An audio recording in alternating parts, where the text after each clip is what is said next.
Hey, hello Wonder Women. I hope that you are well. I hope you've had an amazing week and I hope you're having a great weekend.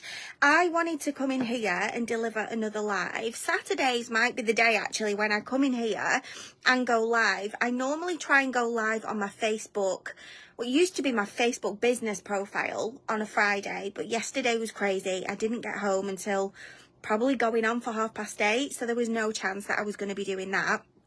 So that'll wait till next week, but I still wanted to come in here and talk to you guys to help you move forward in your businesses. So if you are watching me live, hi Karen, come and say hello.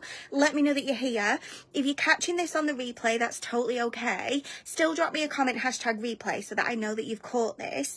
And I wanted to talk about something today that has been requested, okay? So I did a post in this group a few days ago and I asked the question, what would you like me to talk to you about?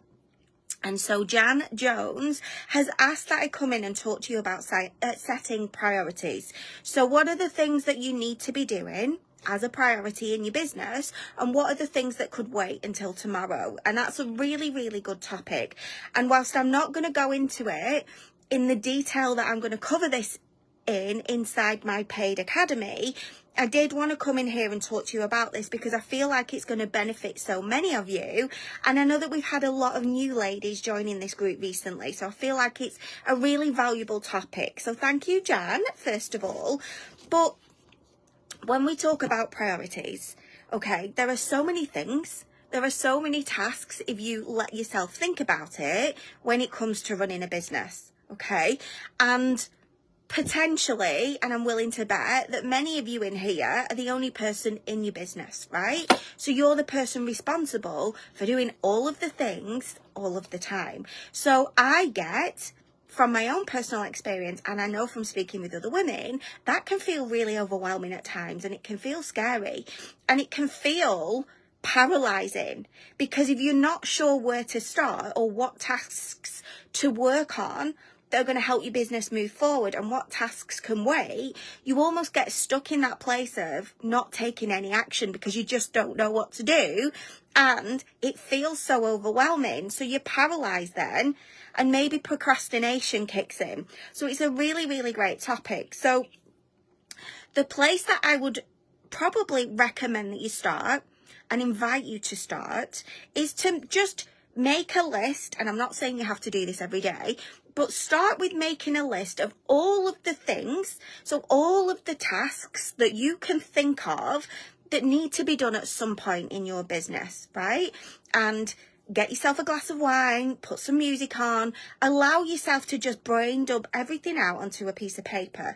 Because if we can start by getting the things out of your brain and down onto a piece of paper, it's going to free up some space inside your brain. So it's going to feel less overwhelming. You're going to have more space in there for other things to pop in, but also you're going to have a tangible list that you can look at and think, right, okay, it might be a fucking long list, but here's a list of things that I think really are tasks that could, should, or need to be done in my business. That's the starting place, okay? Now, the next thing that I would recommend that you do is identify on that list of all of the things that you've written down, what are going to be the things that are going to be the most impactful and the most powerful. So from your perspective, if you did one of those things, what would make it the most powerful, the most impactful in your business? And to me, powerful and impactful translates into connecting with other people, reaching other people, being able to start a conversation with other people. Okay, that's just my perspective, and we all have different views and different perspectives about what the most powerful and impactful thing is that we could do in our business, right? So identify out of all of your list, what would be the things that if you did that one thing, how would it help you reach more people? That's probably the better way of me describing it. So out of all of the things that you've listed, what are the things that if you do them are going to help you to reach the most people, which in reaching the most people means that you get to make the biggest impact. That's a better way of me describing it, actually. I didn't do a very good job at the start, but that's what I would next recommend that you do.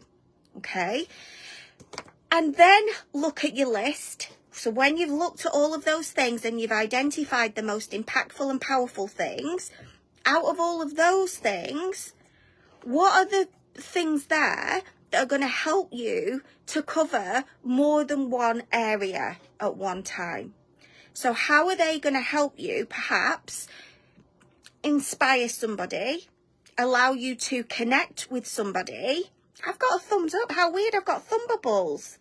I've not seen those before, but whoever's doing it, thank you. Unless it was me going like that, that's done something. How weird. I think it is. How strange. I'm sorry to go off on a tangent, but when I go like that, I get a thumb bubble on the screen. So I digress. Out of all of the things that you've listed, how can you use one of those things to cover multiple different outcomes? So for example, how can you reach more people? How can you spread yourself across maybe the different platforms that you're on by just doing one thing? Okay, how could you repurpose the content that you are using or that you are sharing?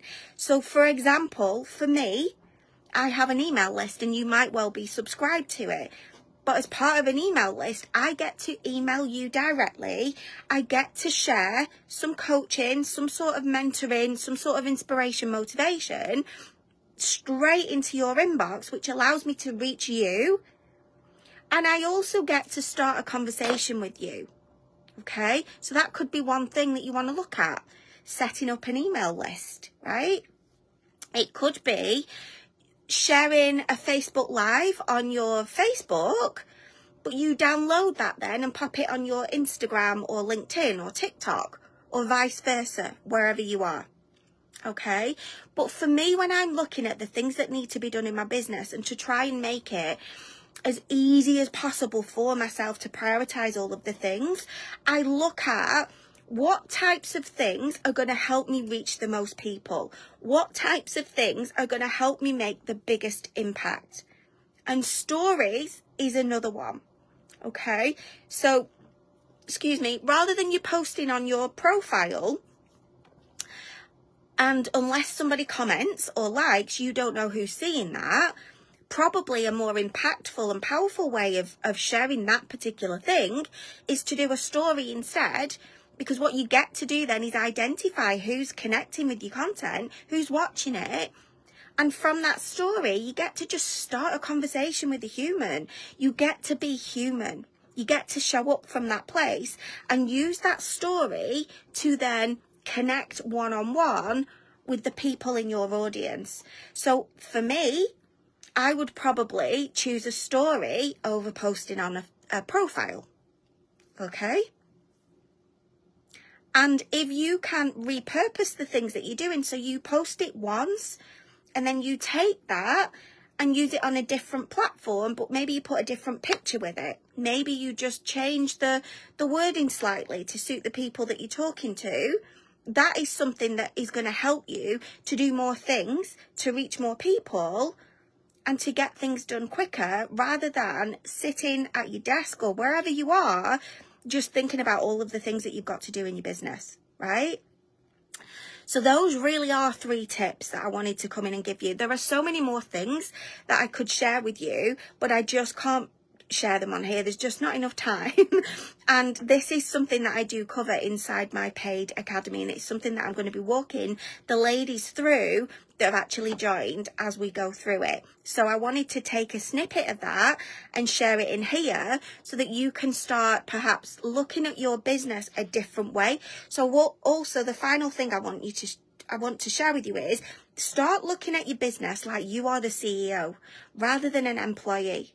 Because a CEO looks at their business very, very differently. They look at what are the things that I need to do to reach people and make money. Okay, hey Denise, they look at their business from a perspective of what strategy do I need to put in place that means I'm going to have the most powerful outcome, the most powerful impact, the most powerful effect, rather than in the mindset of I've got to do all the things, I don't know where to start, I need somebody else to tell me. They are the person that just is able to make decisions like that and stand behind their decisions and learn from the things that they do. So start looking at your business from the perspective of you being a CEO rather than an employee. Because when you come at it from a CEO perspective and a mindset, you get to look at what the things that are needed to be done in your business and think, right, that's going to help me today. That's going to help me today. That can wait till tomorrow. And what you should know as well is there is no perfect way for this to be done. There's no one size fits all. So the things that I consider to be a priority in my business might be completely different to the priorities that you see in your business. You know, I have a lady that I connect with regularly and that we chat back and forth. And for her, one of her big priorities is to do a morning post to say good morning to people, because she finds that's how she's able to connect with her audience powerfully, and they look for that. So for her, a priority in her business would be making sure she does that post so that people see it. They can feel inspired by it. They feel uplifted by it. And sometimes they reach out to her. So that's a slightly different priority to something that you might have. So just know there isn't a one size fits all. There isn't a way that you can fail at this. And there is no perfect way of doing it. It's all about trying, testing, feeling out and finding what works for you, but also what feels good for you. Okay, and when you can then merge those things together, then you get to look at it with your CEO hat on and think, right, I enjoy that. That reaches the most people. So when I merge those two things together, that's a priority for me. That's working. And there might be something where you think, right, I've been trying that for a month. I don't feel like I enjoy it. It's not giving me any real results that I can see. So I'm just going to either tweak the way that I'm doing it, or I'm going to just park it for the moment and I'm going to try something else. But make sure whatever you are trying and implementing is something that you are going to give it chance to work. You can't just try a Facebook Live once and think, that didn't work. Oh, I didn't like that. I felt shit. And then never do it again, because you're never going to know if it's going to work, and you are never going to get to a place of really actually getting past the fear and enjoying it. Okay, so I hope this makes sense. I hope you found it valuable. I would love you to share in the comments with me if this has landed with you, whether you think, do you know what, yes, it's going to help, I'm going to give it a go. Maybe share in the comments with us how you actually set the priorities in your business as well, so that other people can learn for you. Sharing knowledge and sharing practices is really important to me, and it's how we all rise. You know, sharing things together means that we all get to learn from each other and grow, and we get to learn in a way that perhaps we would never have expected to learn before. So please do that. Please do that. But other than that, I'm going to love you and leave you. Have the most amazing rest of your day. I will be back in here really soon. Lots of love, and I will see you later.